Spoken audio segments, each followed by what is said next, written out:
నమస్కారం అండి. నేను Srilatha, chief clinical dietitian, Medicover hospitals Madhapur. ఇవాళ మనము అరటిపండు గురించి తెలుసుకుందాం. సో, అరటిపండుని అందరూ తినే అలవాటు ఉంటుంది. సో, ఇది డయాబెటిక్స్ పేషెంట్స్ తీసుకోవచ్చా లేదా? సో, ముఖ్యంగా అరటిపండులో ఎలాంటి పోషక విలువలు ఉంటాయి? ఇది మన శరీరానికి ఎంత మేలు చేస్తుంది? అలాగే డయాబెటిక్స్ ఎంత మోతాదులో తీసుకోవాలో తెలుసుకుందాం. సో, అరటిపండు అనేది మనకు సంవత్సరం పొడవునా లభించే పండు. సో, ఇది అందరూ ఎక్కువగా ఇష్టపడేది ఎందుకంటే దీని యొక్క టేస్ట్, తర్వాత స్వీట్‌నెస్, తర్వాత తేలిగ్గా తినేయడానికి ఉంటుంది. చిన్న పిల్లలు అంటే 6 మంత్స్ బేబీస్ నుండి 100+ ఇయర్స్ వరకు తేలిగ్గా దీన్ని తీసుకోవడానికి ఉంటుంది.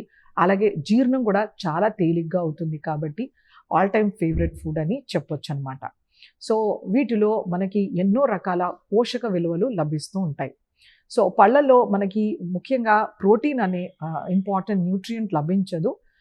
మన only fruit which has protein అంటే అరటిపండు అని చెప్పొచ్చు. సో, మనము సుమారుగా ఒక 200 గ్రామ్స్ బనానా తీసుకుంటే కనుక మనకి అప్రాక్సిమేట్లీ 3.2 గ్రామ్స్ ఆఫ్ ప్రోటీన్ లభిస్తుంది. అంటే ఇది ఒక తెలుపు కోడిగుడ్డులో మనకి ఎంత ప్రోటీన్ లభిస్తుందో మనకి 200 గ్రామ్స్ బనానాలో అంత ప్రోటీన్ లభిస్తుందన్నమాట. క్యాలరీస్ మనం చెప్పాలంటే 60-70 క్యాలరీస్ లభిస్తాయి. అలాగే నెగ్లిజిబుల్ అమౌంట్స్‌లో ఫ్యాట్ ఉంటుంది. వీటిలో మల్టిపుల్ వైటమిన్స్, మినరల్స్ లభిస్తాయి. ముఖ్యంగా మనకి మెగ్నీషియం, పిరిడాక్సిన్ ఎక్కువ మోతాదులో లభిస్తుందన్నమాట.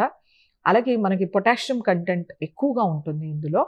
సో, ఇది అగైన్ హైపర్‌టెన్సివ్స్‌కి, తర్వాత కార్డియాక్ ఇంపైర్మెంట్ ఉన్న వాళ్ళకి ఎక్సలెంట్ ఫుడ్ అని చెప్పొచ్చనమాట. ఇందులో మనకి కొంత మేరకు calcium, magnesium, manganese, zinc, selenium ఇలాంటి మైక్రో న్యూట్రియంట్స్ కూడా సమృద్ధిగా లభిస్తాయి. వీటిలో గొప్ప విషయం ఏంటంటే ఇందులో ఉండే సాల్యుబుల్ ఫైబర్.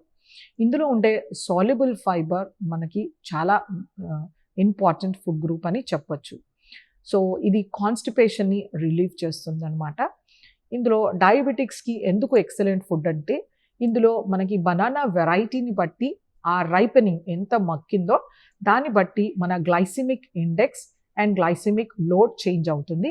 ఇది మనకు ఒక 45 నుంచి 60 లోపల ఉంటుంది.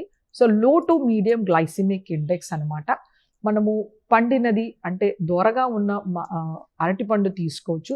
బాగా మగ్గిపోయి చాలా సాఫ్ట్ అయిన వాటిలో ఎక్కువ షుగర్స్ ఉంటుంది. ఎక్కువ glycemic index and glycaemic load ఉంటుందన్నమాట. సో, ఎప్పుడే కానీ అరటిపండు చాలా ఫర్మ్‌గా ఉండాలి.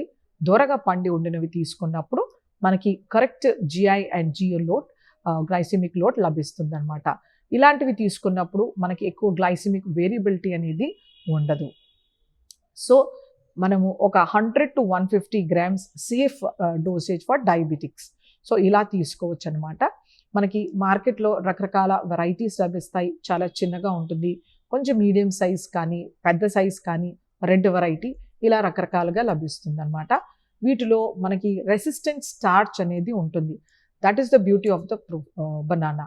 సో, ఈ రెసిస్టెంట్ స్టార్చ్ అనేది మెల్లిగా మన ఇంటెస్టైన్‌లో డైజెస్ట్ అవుతుంది. సో, దీని వలన వెంటనే షుగర్స్ పెరిగే ఆస్కారం ఉండదనమాట. సో, మనకి ఇన్ని రకాల వైటమిన్స్, మినరల్స్, తర్వాత ఎన్నో రకాల యాంటీ ఆక్సిడెంట్స్, పాలిఫినోలిక్ కంపౌండ్స్ ఉన్న ఈ అరటిపండు చాలా శ్రేష్టమని చెప్పొచ్చనమాట. సో, దీన్ని మనము ఎలాంటి రూపంలో తీసుకోవచ్చు? సో, అరటిపండు తొన తీసేసి సింపుల్‌గా తీసుకోవడం అనేది సేఫ్ మెథడ్. దీన్ని బనానా మిల్క్ షేక్ చేయడం కానీ, పుడ్డింగ్ చేయడం కానీ, జామ్స్ లేకపోతే జెల్లీస్ చేయడము, లేకపోతే థిక్ షేక్స్ చేసుకోవడం కానీ, ఇంకా ఏమైనా డెజర్ట్స్, పుడ్డింగ్స్ చేయడం వలన మనము దీని calorific value, fat content and glycemic index load పెరుగుతుంది కాబట్టి ఇలాంటి ప్రిపరేషన్స్ డయాబెటిక్స్‌కి అన్‌సేఫ్ అని చెప్పొచ్చు. సో, పండులాగా తీసుకున్నప్పుడు దీంట్లో ఉండే vitamins, minerals, anti oxidant and excellent soluble fibre అనేది లభిస్తుందన్నమాట. వీటిలో ఉండే సాల్యుబుల్ ఫైబర్ కాన్‌స్టిపేషన్‌ని రిలీవ్ చేస్తుంది. వెయిట్ రిడక్షన్‌కి హెల్ప్ చేస్తుంది. అలాగే మనకి సషైటీ ఇస్తుంది. మన గట్‌లో ఉండే యూస్‌ఫుల్ బ్యాక్టీరియాని మల్టిప్లై చేస్తుందన్నమాట. అలాగే మనకి కొలెస్ట్రాల్‌ని తగ్గించడానికి కూడా ఎంతో హెల్ప్ చేస్తుంది. ఇందులో కొంతమేరకు ఇన్సాల్యుబుల్ ఫైబర్ కూడా లభిస్తుందన్నమాట. ఈ అరటిపండుని మనము సీజన్‌లో అంటే త్రూ ద ఇయర్ దొరికినప్పుడు ఫ్రీక్వెంట్‌గా కాకుండా వారంలో 2-3 సార్లు అలా తీసుకున్నప్పుడు ఎటువంటి నష్టం ఉండదు. ఇది తేలిగ్గా అరుగుతుంది, తినడానికి తియ్యగా ఉంటుందని ఫ్రీక్వెంట్‌గా ప్రతిరోజు తీసుకోవాల్సిన అవసరం లేదు.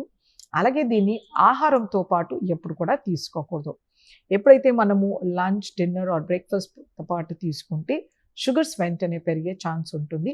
దీనివల్ల గ్లైసెమిక్ ఇండెక్స్ ఆఫ్ ఫుడ్ పెరిగిపోతుంది.